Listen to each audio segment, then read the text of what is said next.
নমস্কার বন্ধুরা, শুভ সকাল। আমি এসেছি কোচবিহার অনাসৃষ্টি পরিচালিত এবং উদ্যোগে জঙ্গল নাট্য উৎসব এবং জঙ্গল ফেস্টিভ্যাল 2025-এ শালবাগান ফেস্টিভ্যাল উৎসব। এবারে আমি আপনাদের দেখাচ্ছি এই যে শালবাগান নাট্য উৎসব যেটা হয়ে থাকে প্রতি বছর অনাসৃষ্টির পরিচালনায়, সেই শালবাগানে প্রবেশ করছি। যে প্রথমে প্রবেশদ্বার সুন্দরভাবে সাজিয়ে তোলা হয়েছে, নিজেরাই তারা এগুলো সাজান, নিজেদের শিল্পীরা। দেখুন সুন্দর একটা মুখোশ দিয়ে এবং জঙ্গলের যে পরিবেশ সেটাই ফুটিয়ে তুলে তারা এই গেটটি তৈরি করেছেন। প্রবেশ করলাম শালবাগানে। এই শালবাগানেই নাট্য উৎসবগুলি অনুষ্ঠিত হচ্ছে 3 দিন ধরে, প্রতি বছরই হয়ে থাকে। উত্তরবঙ্গ এবং দক্ষিণবঙ্গের জনপ্রিয় কিছু নাট্য সংস্থা এতে অংশগ্রহণ করেন। দেখুন জঙ্গলের ভেতরে কী সুন্দর সাজিয়ে তুলেছেন তাদের নিজেদের শিল্পীরাই। কি সুন্দর ভাবনা দিয়ে দেখুন শালপাতা দিয়ে ডেকোরেশন করা হয়েছে। এগিয়ে যাচ্ছি। এই যে এই অনাসৃষ্টির যিনি মূল কর্ণধার সুমন্ত সাহা, স্বাগতম শালবাগানে। আপনাদের প্রবেশ করলাম শালবাগানে। কি সুন্দর প্রাকৃতিক পরিবেশ দেখুন। এখন পৌষ মাস শুরু হয়েছে, সকালবেলা, কাজেই ঘন কুয়াশার আস্তরণ এবং তাতে যেন পরিবেশটা আরও মায়াবীয় হয়ে উঠেছে। অপরূপ সৌন্দর্য। শীতের সকাল, এই শীতের সকালে আপনাদের উষ্ণ অভিনন্দন শালবাগানে। যারা এই নাট্য উৎসব উপভোগ করেছেন তারা তো উপভোগ করেছেনই, যারা এখনও আসেননি আজকে শেষ দিন। আসুন এই নাট্য উৎসবে কোচবিহার শালবাগান তোরসার পারে। দেখুন এইদিকেও একটি সুন্দর পরিবেশ সৃষ্টি করেছেন তাদের। হ্যাঁ, জঙ্গল লাইব্রেরি, এটা হচ্ছে জঙ্গল লাইব্রেরি। পরে সাজানো হবে, এখন পরে বিভিন্ন বই ঠই দিয়ে, নাটকের বই, অন্য কিছু দিয়ে সাজানো হবে। এই ডালিগুলো হচ্ছে ছট পূজার, এই কমিউনিটি যেহেতু এখানে। আচ্ছা, এই বিষয়টা একটু বলো তো। আসলে এটা অ্যাকচুয়ালি হলো আমাদের পরবর্তী জেনারেশনকে আরও একটু আকৃষ্ট করার জন্য, বই পড়ার ক্ষেত্রে আগ্রহী করে তোলার জন্য লাইব্রেরিটাকে আমরা দেখাচ্ছি। এবং লাইব্রেরি জঙ্গলে এসে একসাথে পড়া বা একান্তে পড়ার যে অনুভূতি, সেটা একটা আলাদা মজা। সেই জিনিসটা এখান থেকে পাবে, নিবিড় সংযোগ যেটা পড়াশোনার সঙ্গে। এবং এই যে ডালিগুলো দেখা যাচ্ছে, হ্যাঁ, এগুলোকে আমরা ছট পূজার ডালি, ছট পুজোর ডালিগুলো। এখানে যেহেতু এই এলাকায় এই কিছু কমিউনিটি রয়েছে, ওই যারা ছট পূজা করেন, তাদের কাছ থেকে এই ডালিগুলো নিয়ে এবং আর্টগুলো সংস্থার যারা শিল্পীরা রয়েছে তারা এঁকেছেন এবং এখানে একটা লাইব্রেরি তৈরি করা হয়েছে। ডালিগুলো ব্যবহার করার কারণ হচ্ছে, এখানে হচ্ছে আমাদের কোচবিহারের বিভিন্ন কবিদের লেখা আছে, এবং এখানে দেখুন প্রত্যেকটাতেই এই লেখাগুলো আমরা সিলেক্টিভ। দেখুন কি সুন্দর অভিনব ভাবনা। এখানে আমরা বইয়ের মধ্যে আমরা কবিতা পড়ি, এখানে এই ছট পুজোর ডালার মধ্যেই কবিতাগুলোকে সাটিয়ে দেওয়া হয়েছে। এবং যারা পড়তে ভালোবাসেন পাঠকরা, তারা এই ডালার থেকে তারা তাদের কবিতাগুলো পাঠ করছেন, যেন আলাদা একটা অনুভূতি, আলাদা একটা আনন্দ। এবং সত্যি কবিদের অনুমতি নিয়েই আমরা এবার এর জন্য কারণ নাম রাখিনি। আচ্ছা, মানে আগেই অনেকেই হয়তো দেখা গেল এই নাম দেখে অনেকে দেখে, কবিদের নাম ছাড়া শুধু কবিতাগুলি ছাপিয়েছে তাদের অনুমতি নিয়ে। এইভাবে এখানে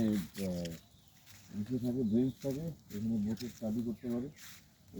এখানে পরে দিন বেলা বাড়ার সাথে সাথে বেঞ্চ দেওয়া হবে এবং পড়াশোনার সামগ্রী, বইটই দেওয়া হবে। যারা মনে করবে পড়াশোনা করবে, প্রকৃতি পর্যবেক্ষণ যেটা আমরা বলি, প্রকৃতি পাঠ এবং প্রকৃতির সঙ্গে যে নিবিড় একটা সম্পর্ক, সেটার পরিবেশ তারা সৃষ্টি করেছেন। এরপর আমরা এগিয়ে যাচ্ছি।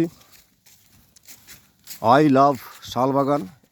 এই সমস্ত ডেকোরেশনগুলো কিন্তু অনাসৃষ্টির যে শিল্পীরা রয়েছেন, কিছু শিশু শিল্পী রয়েছে, কিছু বড় শিল্পী রয়েছেন, তারাই এটা ফুটিয়ে তুলেছেন নিজেদের ভাবনায়, নিজেদের পরিশ্রমে, তাদের শিল্প দিয়ে।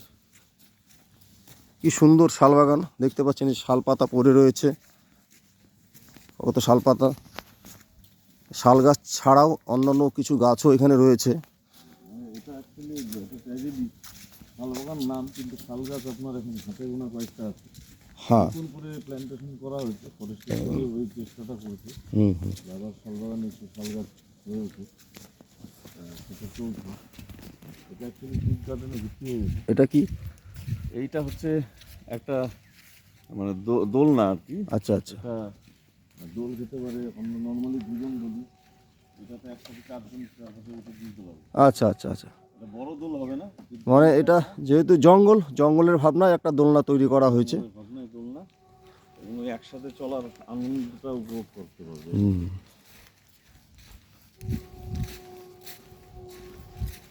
এগিয়ে যাচ্ছি শালবাগানের জঙ্গলের ভেতর দিয়ে, যেখানে নাট্যোৎসবটা অনুষ্ঠিত হচ্ছে সেই মঞ্চের দিকে এগিয়ে যাচ্ছি।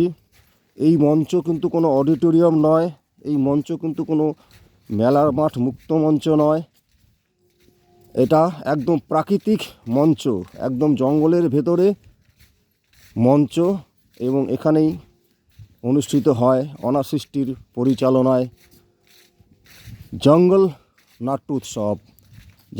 নাট্যোৎসব বা ফেস্টিভ্যাল। এগিয়ে যাচ্ছি, যেখানে এই বিভিন্ন দলগুলি এসেছেন এবং তাদের প্রযোজনা করছেন নাট্য। এই যে দেখুন, এটা হচ্ছে স্বাগতম অনাসৃষ্টি নাট্য উৎসব, জঙ্গল নাট্য উৎসবে আপনাদের স্বাগতম। দেখুন কি সুন্দর ফুটিয়ে তুলেছে, কি সুন্দর শিল্পকলা, অপূর্ব। এই প্রবেশ করলাম,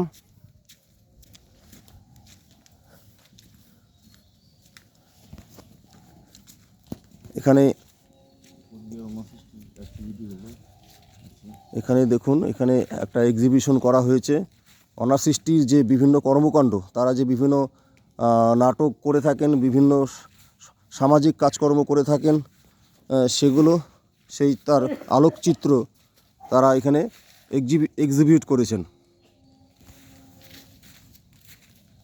এই যে দেখুন বাল্মীকি, এই নাটকটা তো আমি দেখেছিলাম আমাদের মাথাভাঙা সারস্বত উৎসবে সম্ভবত দেখেছিলাম, খুব ভালো ওটা প্রযোজনা।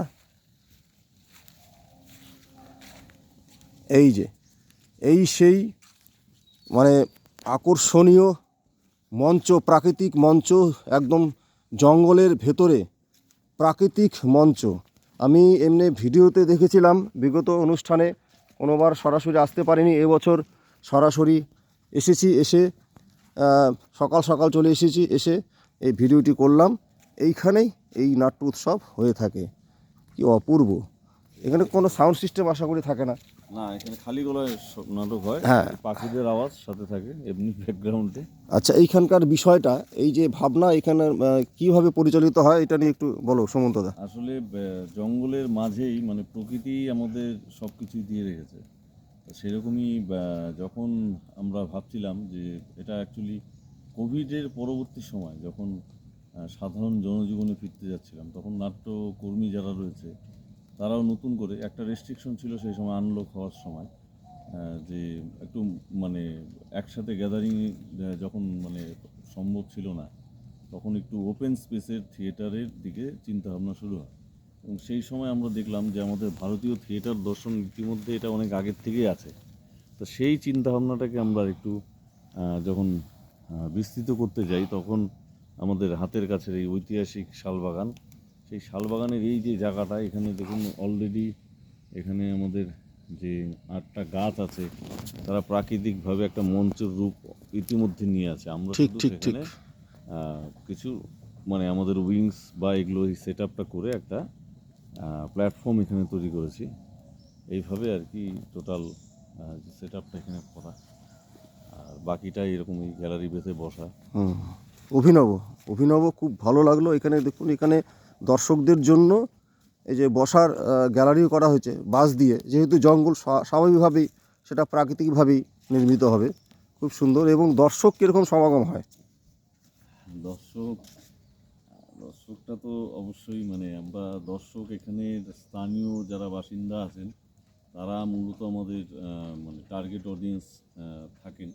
এবং কিন্তু এছাড়াও আমাদের কোচবিহার ছাড়াও বিভিন্ন জায়গার থেকে দর্শক কিন্তু এখানে আসছে। এবং আমাদের এই স্পেসে প্রতিদিন আপনার 500 থেকে 700 লোক কিন্তু থিয়েটার দেখে, এরকম রেকর্ডও আমাদের কাছে। বাহ বাহ বাহ, খুব ভালো। আর এবছর নাট্যদলগুলো কোথা থেকে এসছে মূলত?